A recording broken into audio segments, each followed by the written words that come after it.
Yeah, $350. We are paying a high amount to bring it to you. And so the $35 does not cover our cost, but it will help us to be able to bring it, right? Because we profit share. So we hold our expenses accountable so that we can pay profit share back out, right? And so that $35, it also I found over time that people take it more serious when they have a little bit of skin in the game, right? So $35, please come. Anything else? Okay, so then Daylise is doing her thing on Thursday. This one's gonna be on new construction. That's interesting. Hey, you guys, I need to tell you about this. One of my focuses every month is to have some sort of a what's the word? To have something kind of inspiring and moving, but mostly for us to get to know we have amongst us incredible people. And as we spend time getting to know each other, we start to learn their stories, and those stories help to inspire us. And sometimes it's scary and vulnerable to share our own stories, right? On my call this morning, I shared just like a tiny bit with the group, these new agents, a little bit about my like backstory and some of the challenges that I've had to overcome with like money and feeling really worthy to make money. And that was something that I had to really think through and work on. I had some good experiences that helped me early on. And whenever we're vulnerable, I've learned it helps other people, gives permission for other people to be vulnerable. And unless we're vulnerable, we really can't make big changes because logic makes you think, but emotion makes you act, right? So when we can break down our own barriers and our own walls, it helps us to be open to changes in the things that we need for our own personal growth, your personal growth, relationship growth, but also your business growth. And so in kicking this off, it was a no-brainer for me. The first person to have is Carrie to share her story and of who she is. And I know that you already love her and everything like that. She has been highlighted. You probably don't know, she's not a bragger, but she was highlighted on the big national growth call on Monday. So what's Jason Abrams' title? Who is he? Yeah, the vice president of Keller Williams. So she was highlighted on a call for the whole world, Keller Williams International, on Monday. Her, what she has done professionally in the time that she's been with us is crazy. She's very smart. She's amazing, big asset. But that isn't even close to how amazing of a human she is. So super grateful for you to come and share. Let's be open and let's be kind with our heart. Love you. You need a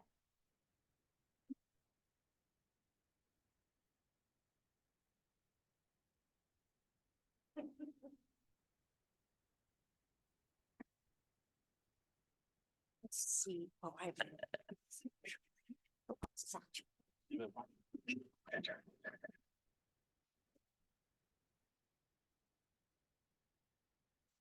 you know my dress better than I do. Can everyone hear me okay? Perfect. I am always honored to be able to share my story because it helps me, hopefully, as much as it helps one of you.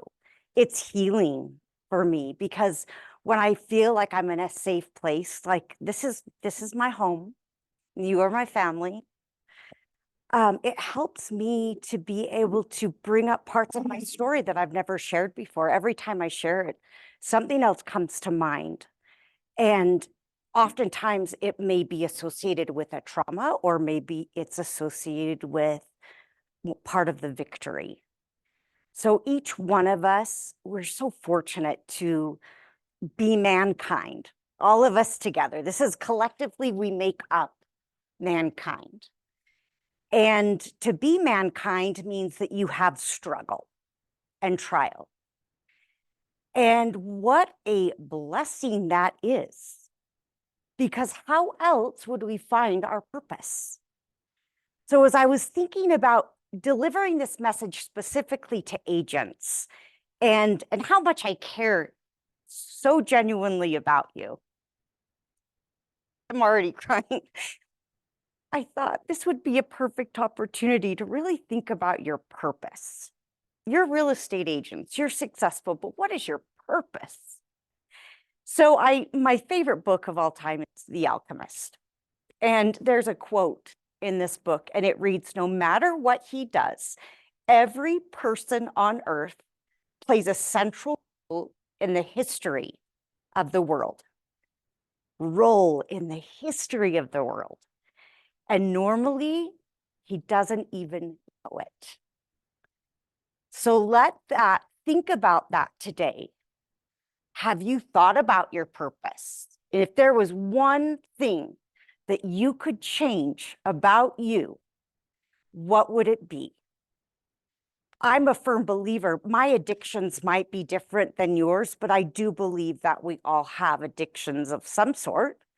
Some it's to work, some it's to cell phones. We're humans. Thankfully, we're flawed, so we can find out who we really are. So I was lucky enough in this life to be given a clone. Christine is my identical twin sister. And our paths have been a little different. She's never been an addict of any sort or have a need for a chemical like I have had. She, however, lost a daughter at 2.5 to brain cancer. She was here on a trip. Little Sarah started to walk, interestingly, and they took her home. And in 3 months, she was gone. So through our trials and loss, we've been able to grow even that much closer. I know that my higher power, which I may refer to today, my higher power is a God. And I know that he probably made Christine and said, there's just too much of something. Let's divide her in two. But she's been my helpmate. She's been my supporter. She's never judged me. She's only been there to love. And I've needed that more than anything else. These are my babies. I got married at 20. By 26, I had 4 children. And the growing up years were beautiful. I loved being a mom. It was probably some of the happiest years of my life were during this time. And I'm grateful for each one of them. So let's fast forward to 2017. I had had the opportunity to serve with a humanitarian group that went down to Central America twice a year. And we would set up clinics for the young people in the area. And they would receive their optical care, their dentistry, their oral surgery, whatever they needed to be able to then serve an LDS mission, which is a Mormon mission. And it was a really transforming period of my life because emotionally, I was at my worst. I had really suffered with depression. And isn't it interesting how sometimes you look and you think, oh, that person's always happy.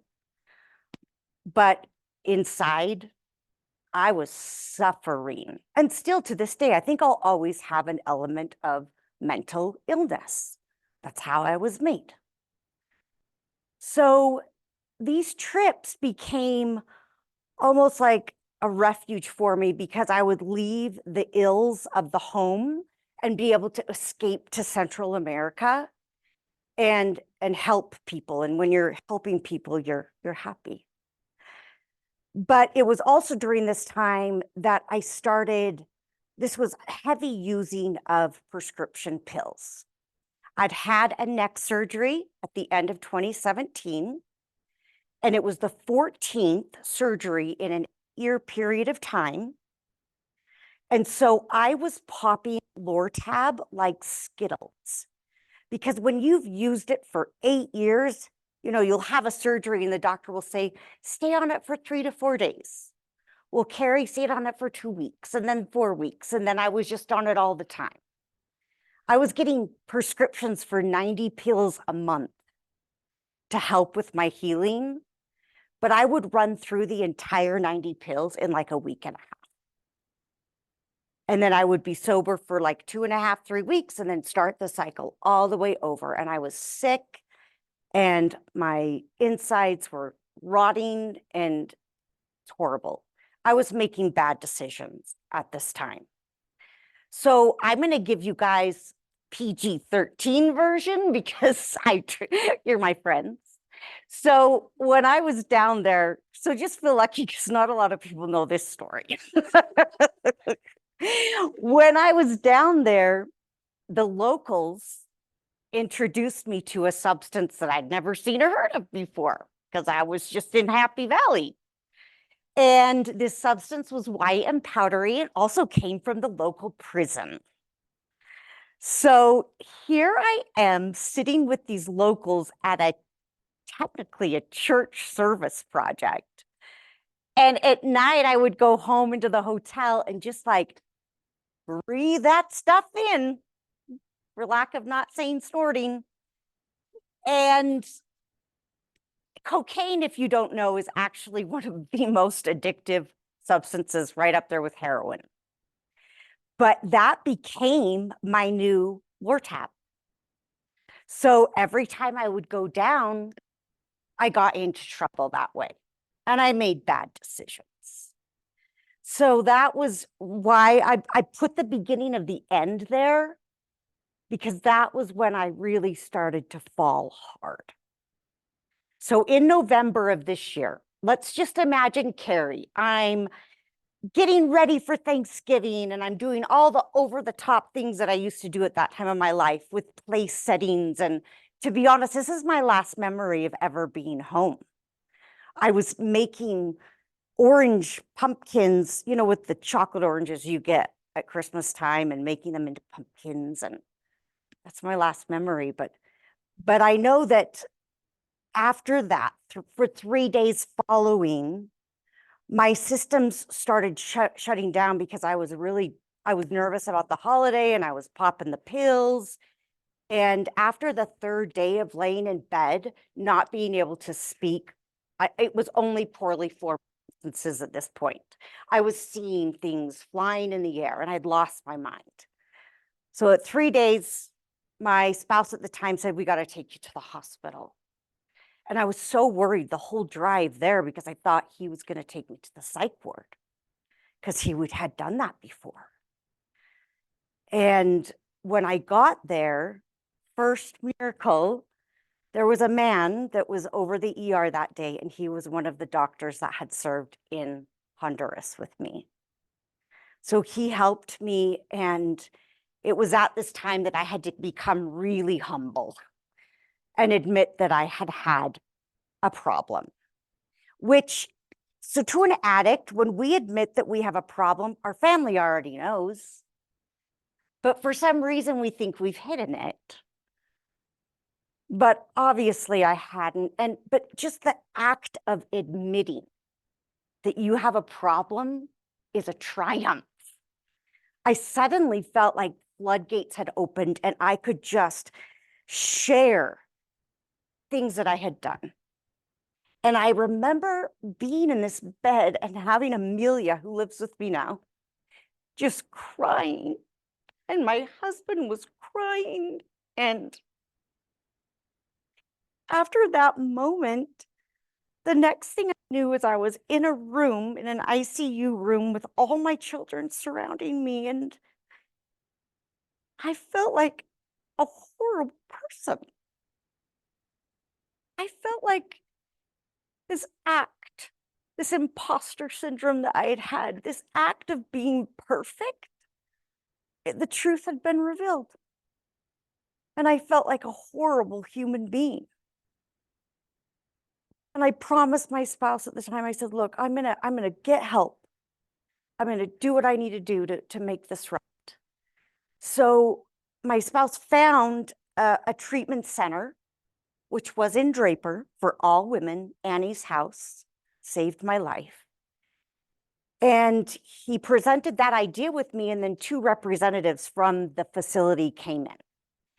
Second miracle, one of those people was a brother to a girl I cheered with all through high school. So I already knew him. And both of them had been drug addicts. And so they shared with their stories with me. And they gave me a pamphlet. They left me with a pamphlet. And later that night, I was looking through it and it showed different parts of the house, but there was this portrait on the wall of a woman with all of these angelic spirits ministering to her. And that same portrait had hung in my house for 5 years. It was another little breadcrumb of hope. Like, okay, this is something that I need to really consider. So I left the hospital and I got all checked into Annie's house. And this was the lowest. This was my rock bottom. The failure of my liver was just one part of it, but actually arriving at a treatment center when your husband drops you off and you feel the cord just being cut, I knew when he dropped me off that day that he was done. And I was like, no longer his problem. He needed to have his life and it needed to look like this. And I didn't fit that anymore. We had grown this really successful high-end business custom home building company. And for years we'd worked together. And I felt like that day, I'm not perfect like those beautiful homes. I'm just me and I don't fit. And I was telling this to my therapist and she said to me, Carrie, she put a sticky note on my packet.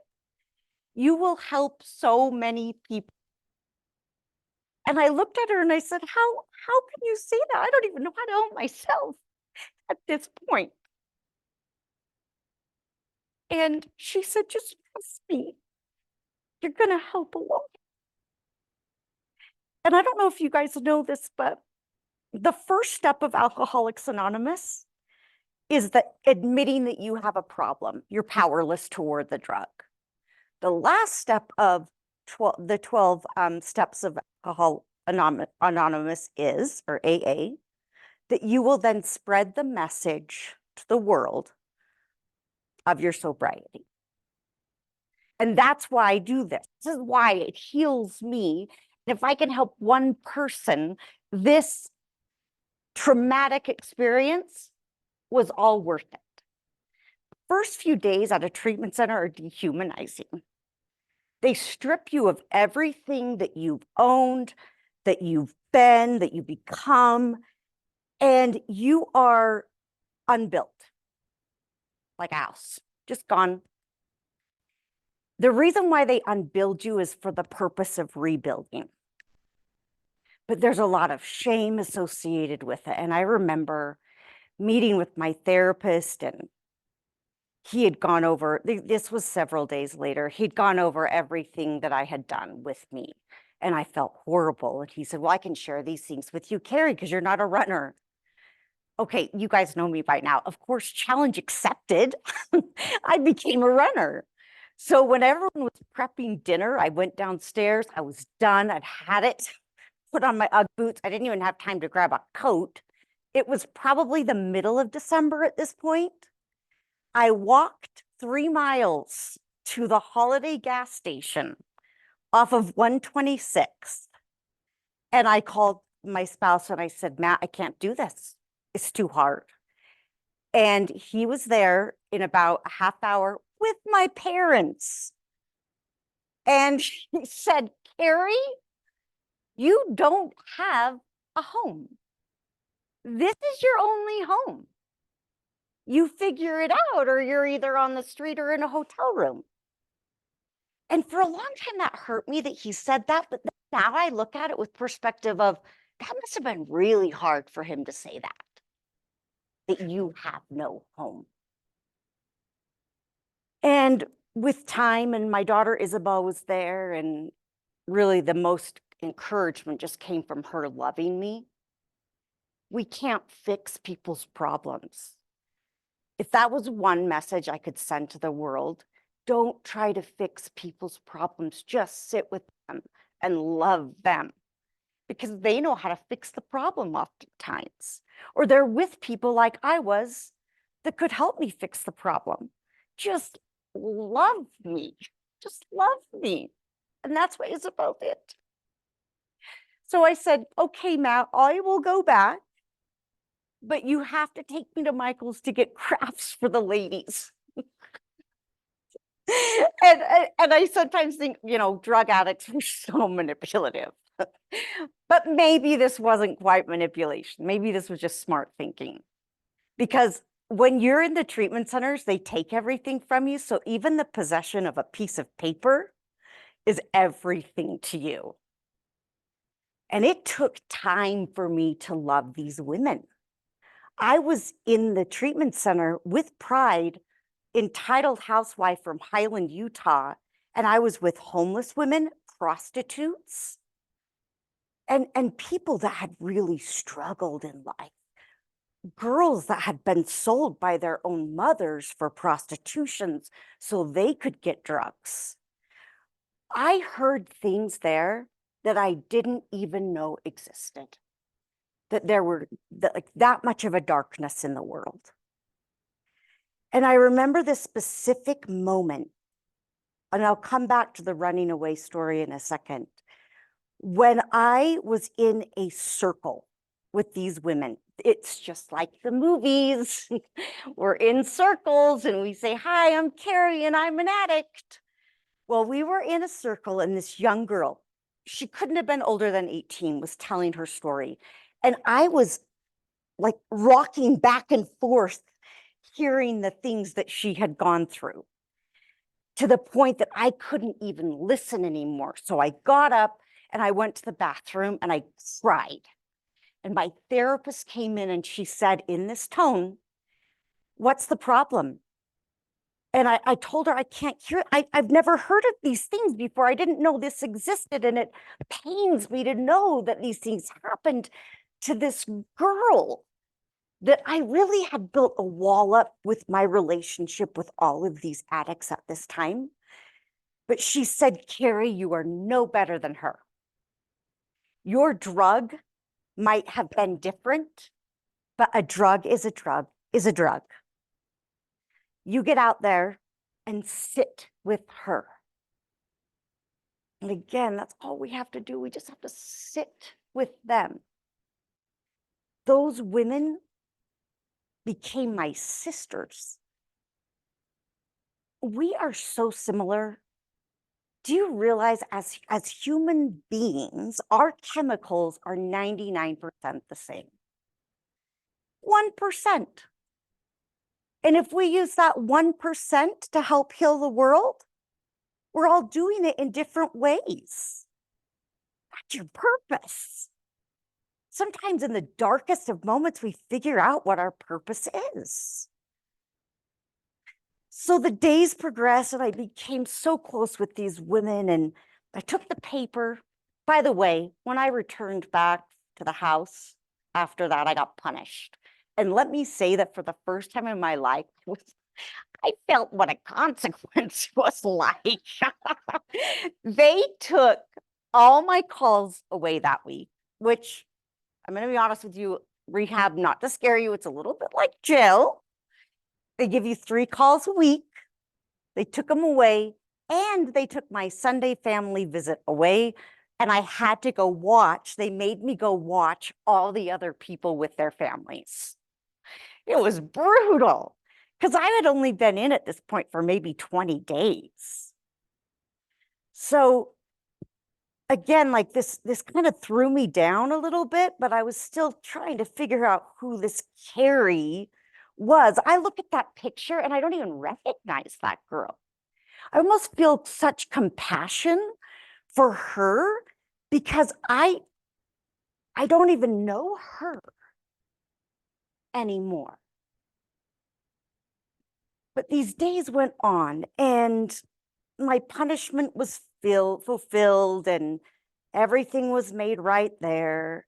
And I decided, okay, this is where I need to figure out and admit again that I'm an addict. and that I need to discover my why. I need to figure out why this happened to me.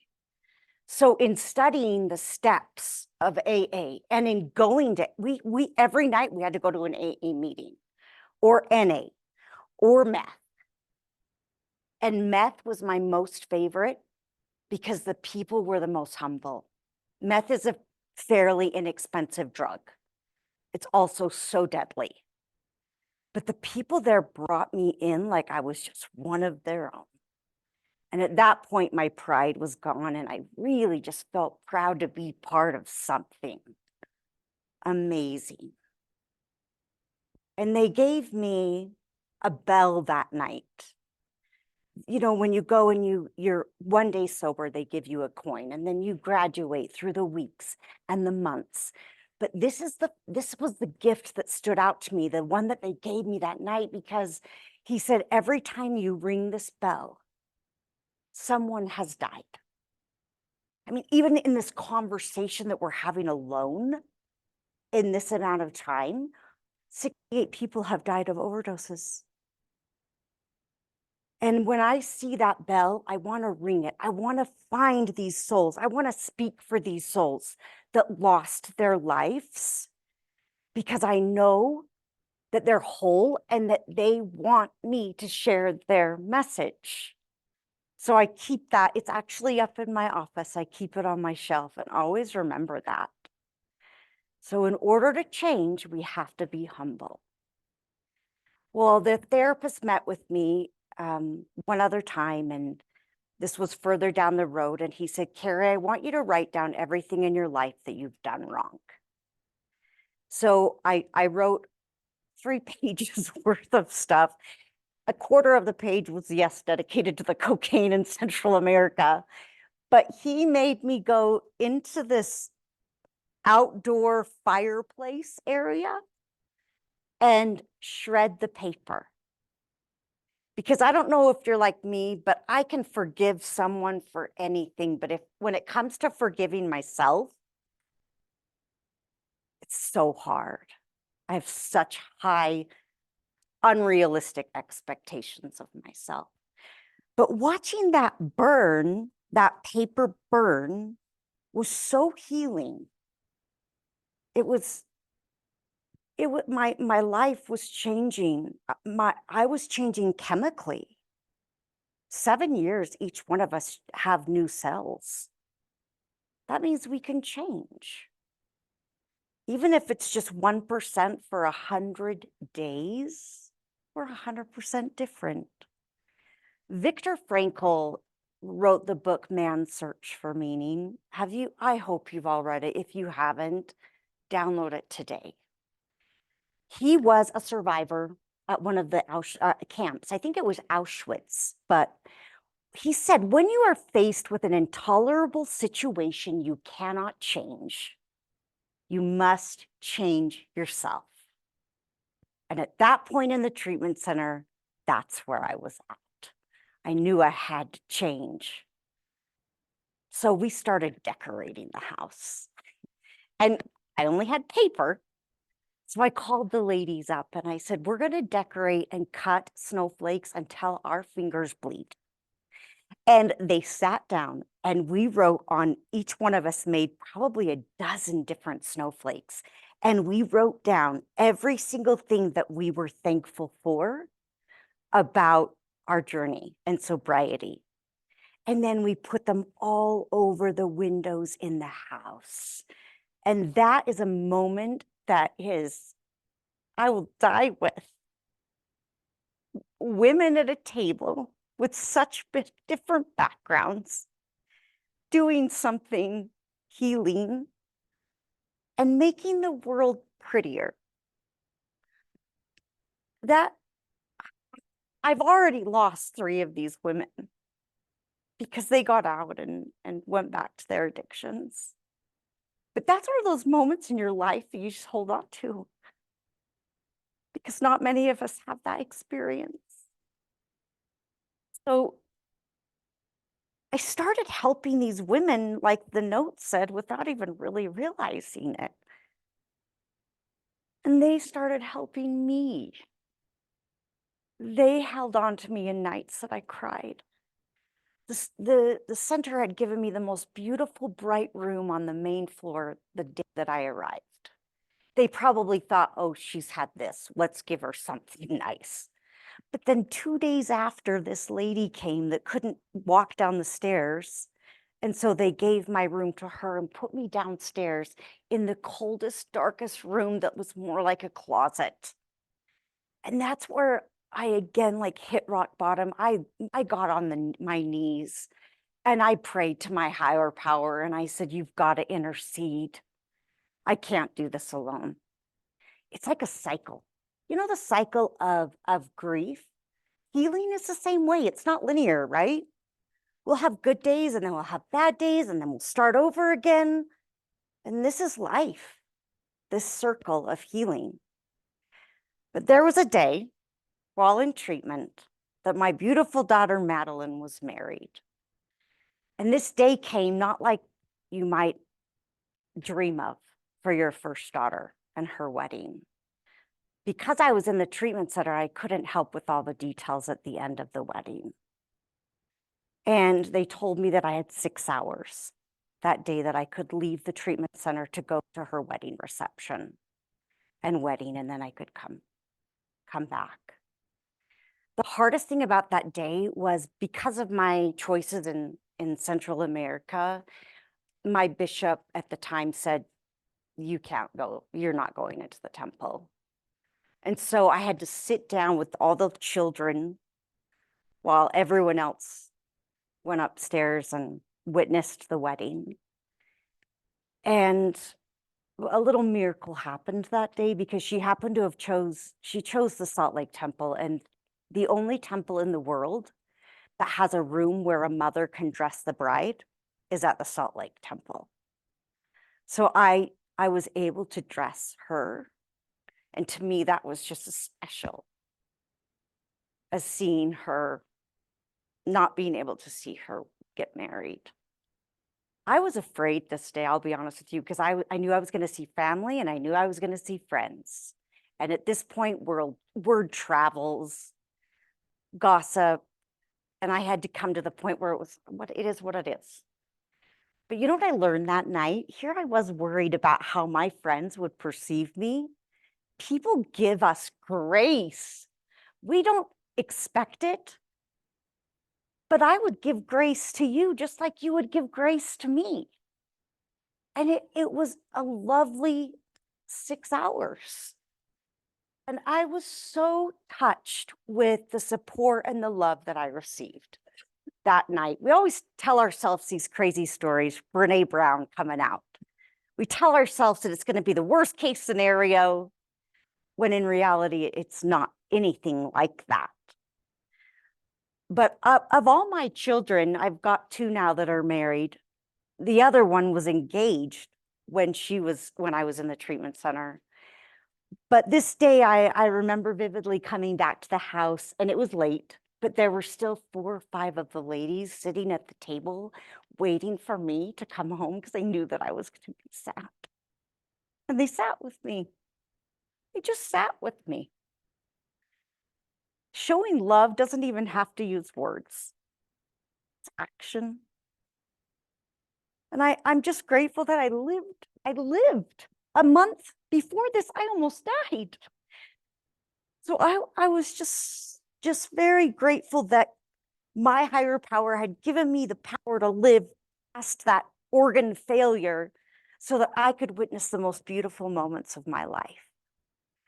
Since then, this was Amelia's wedding, and I'm not active LDS anymore, so I couldn't see her wed, but as it's happened and with time passing, I still seek those moments that I do have. And that fills my soul. These are my grandchildren that I got to live to see grown up or growing up. Madeline and Joe had Harriet and Flora, and then baby Juliet lives with me. So every night I get to go home to her. Babies are so healing. They're innocent. They haven't had the struggles that we've had. And I want you to know again that your struggles are different than mine, but we're the same. We all never know when someone's going through something hard. So just a reminder to give grace to each other. And this is one reason I love Keller Williams, is it's because it's a safe place. I feel like I have a purpose every morning to come to work. I wake up, and I've told Emily this so many times, how grateful I am that I can wake up in the morning and know that I have a place to belong. And it's here with you. It just, my mind, like yesterday on the growth call, after the growth call, I just sat back and cried because 6 years ago, I would have never even imagined this. Just so you know, the reason I'm at KW was because of this. Because of this traumatic experience in my second phase of treatment, there was a man, it was co-ed at this time, and it was called day treatment. You graduate out of the house and then you go just during the day, and then you go home at night. But there was a man, and just really yellowed, alcoholic, and he had a daughter that worked for Keller Williams. And he knew that I needed a safe place to go because I was graduating soon from day treatment. I needed a safe place to go during the day that I would feel loved. And so he said, you know what? They're hiring at the front desk at my daughter's work. You should just apply. So I was scared, of course, because I hadn't had an outside job for several years. And I came and I interviewed with Amy, and I remember Kimber came in, and I met a few of the agents, and it just felt right. It just felt like it was going to be a place that I was going to be okay at, that this was a divine intervention. And I look back now, the darkest period of my life and the most rejected time of my life, the time that I was so disappointed with myself, the most beautiful thing came from it. In The Alchemist, it talks about pyramids and how so many of us give up right before the peak of the pyramid when we can stand on that peak and oversee the valley. We give up. We've got to know that we're worth getting to the top. We don't have to do it alone here. And I have recruits come in, which I don't even like calling them recruits because they're people. But when I have them come in, one of my first questions is, tell me your story. Because we all have a story. And when we take time to learn each other's stories, we love them more. It's as simple as that. I can say with confidence to these people, this is going to be like a home for you. This is a refuge from the rest of the world.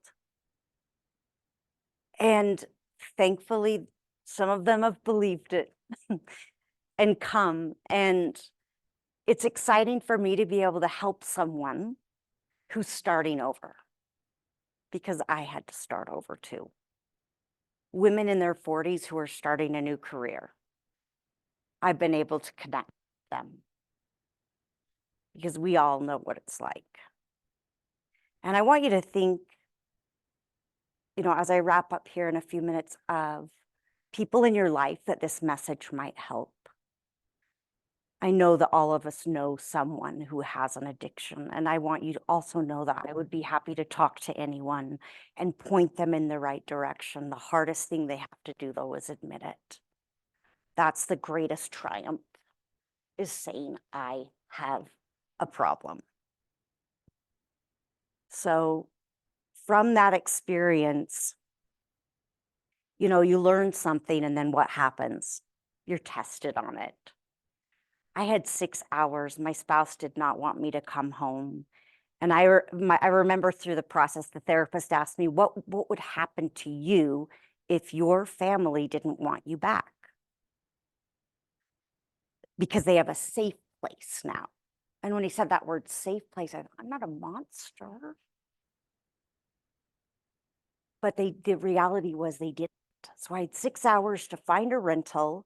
And the I want you to know with recovering addicts, they need connection more than anything, not isolation.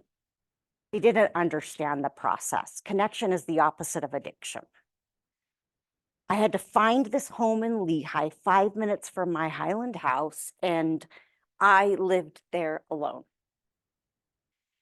And thankfully, this was at the time that I could come to Keller Williams, but there would be, ask Amy, I worked overtime so many times because I didn't want to go home. I came so early in the morning and I stayed so late because I was going to be with people. And I remember the weekends got hard because it would be like Friday, Saturday, Sunday that I didn't talk to anybody. And I had one of those remotes at the time, that you speak into and it changes the channel for you. And hearing my own voice was frightening because I hadn't heard a voice. So I was put to test with my sobriety through sheer loneliness. And I thought, why is my higher power making me feel this after all of this work? Why am I not good enough for my family yet? I feel like I had to pay the highest price for everything. I lost everything. My financial stability and my children and my future. I lost it all for one thing, a pill. When you're an addict, you're starting to like live to use. You get so excited. But at the end of your addiction, you have to use to live. It's totally different. And I don't care if you are on a park bench in Central Park or you go to Yale. It doesn't discriminate. Addiction is everywhere. So again, I was able to overcome loneliness. And now when I look back on it, I think I never want anyone to feel lonely. I've got to change myself and my environment. If I don't like it, then what am I going to do to help me better understand mankind so that they heal too? And this quote again from Viktor Frankl, we who lived in concentration camps can remember the men who walked through the huts comforting others, giving away their last piece of bread. They may have been few in number, but they offer sufficient proof that everything can be taken from a man, but one thing, the last of his human freedoms, to choose one's attitude in any given circumstance, to choose one's own way. That's our purpose, to choose our way. We sit here, and I hope that during this time, you've thought of things maybe that you've overcome and how hard it was to get there. Use it. Don't be the person that at the end of your life doesn't know why you were created. Use your struggles and turn them into triumphs. And last thing, I wrote down yesterday everything I'd learned from this whole experience. And here are my thoughts. You can be loved in an imperfect state. Beauty can come from complete ash. You can be, growing is uncomfortable, really uncomfortable, and it's choice. Turn your weakness into a strength. We connect to each other through our flaws, just what Emily was saying. I have far more friends now than I ever did in my perfect state. Where will your present pain today lead you? Why is this pain here? How can it fuel you? Never judge others on how they process pain. I had to accept that my children didn't want me in the beginning because everyone processes pain differently. But guess what? They came back. Time is the greatest healer. Souls need love more than anything else. And I say souls there and not just people because we are souls, we're living souls. Give yourself permission to feel, because feelings are the worst feelings sometimes. And when you're in a treatment center, the drug isn't the problem. It's deeper than that. It's mental illness. It's rejection. It's abandonment. But discover what those feelings, the root of the problem is, and give yourself time to feel it. Go through it, or else you won't heal. Run to things that serve you and leave the other things behind. You cannot do anything alone. With courage, you'll not only survive, but you'll thrive. And always remind yourself how far you've come.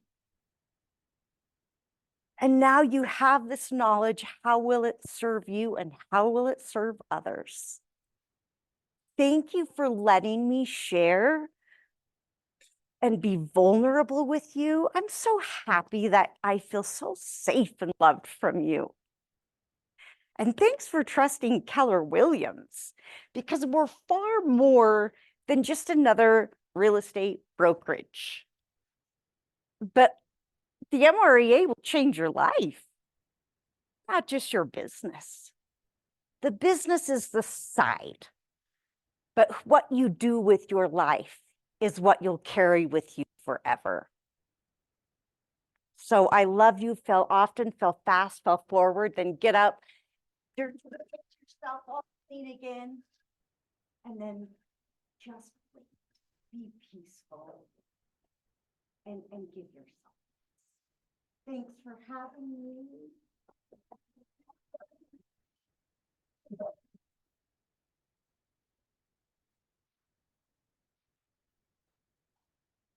Or anything that you would like me to answer. When are you doing your TED Talk? Oh, I don't know. That's very sweet of you, though. Any other questions? Okay, well, you know where to find me if you or anyone else in your life needs help. If we could just give another round of applause for Carrie. Her office is upstairs. If you go to the desk to the right, but again, you all know where it is. Want to thank Carrie again for sharing her story. We have Jason from Dynamite Roofing here in the back. He's provided us food, and so he's going to come up here and share a little bit of his business, and then we'll go ahead and have lunch after that.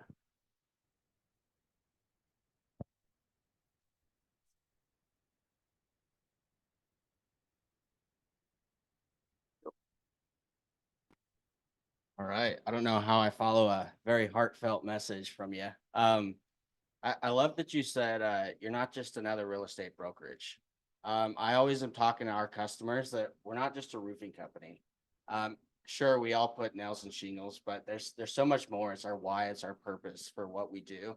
I've had my own fair share of restarts and stuff like that. Long story short, I've been in roofing for about 10 years now. I'll get the white elephant out of the room. I do know how to roof. I know I look like I'm 18. But 16, yes. I haven't got 16 yet.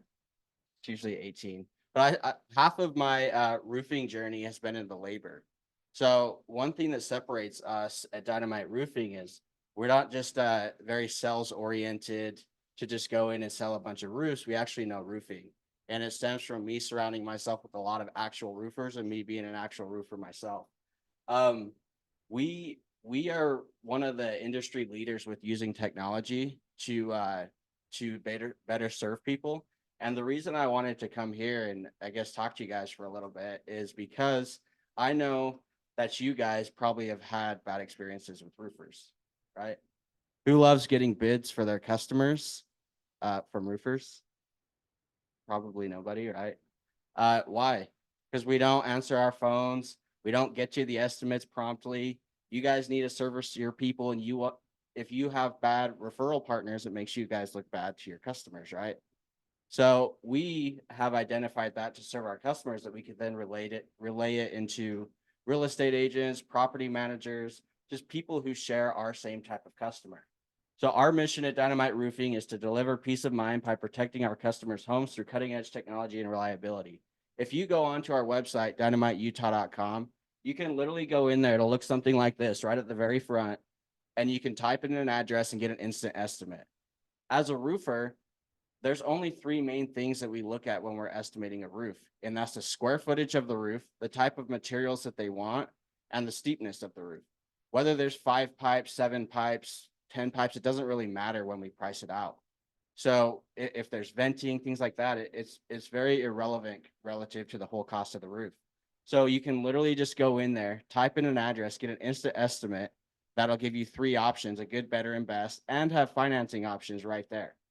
So it's really easy. Instead of having to call Dynamite Roofing or having to call a bunch of roofers, you can get a bunch of options right there, and you never even have to make a phone call. It'll literally do it in like 10 seconds.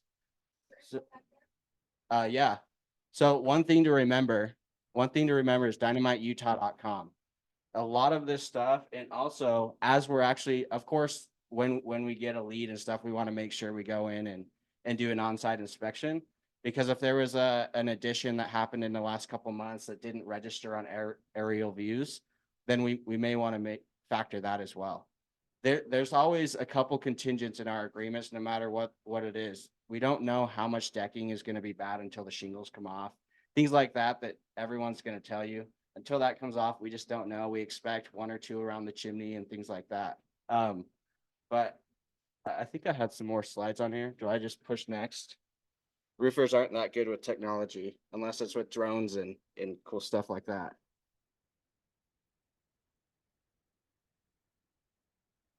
Oh, Let's click that. cool. Sorry. No, you're good. Yeah. So we actually are very core value oriented. Every single day in our meetings, we have meetings like this at Dynamite Roofing. We spin a wheel.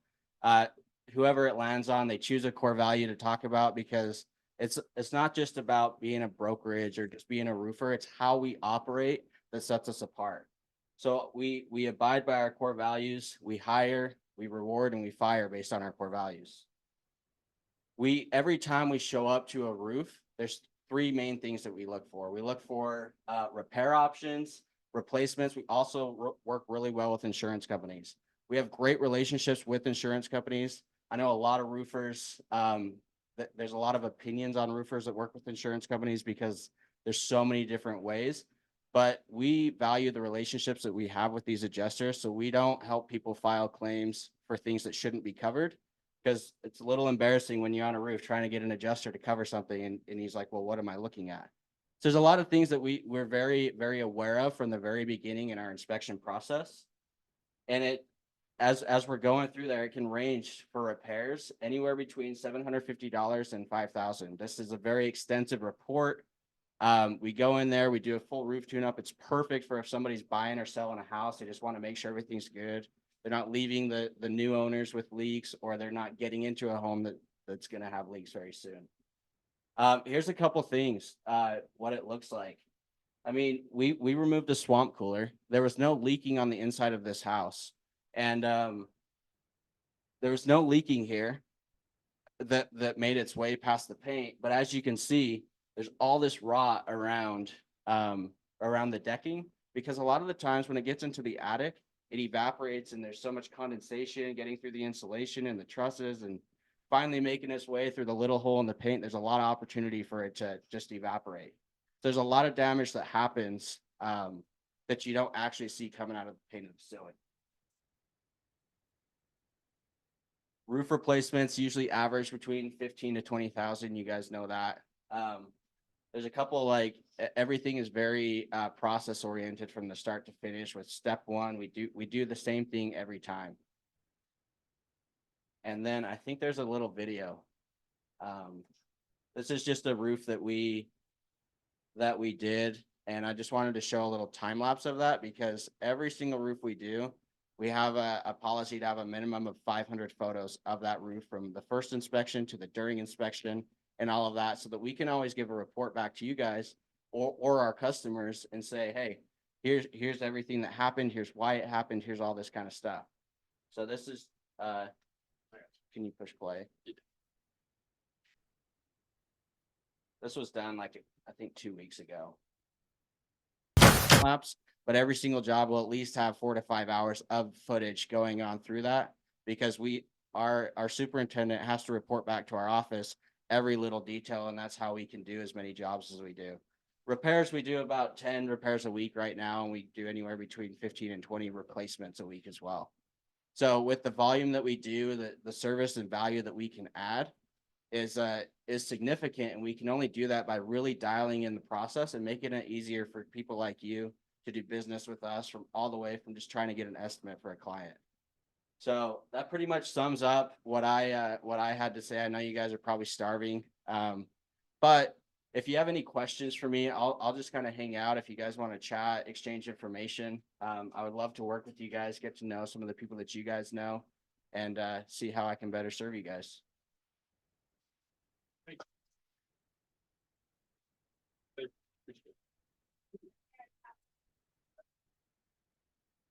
Food is in the back. Feel free.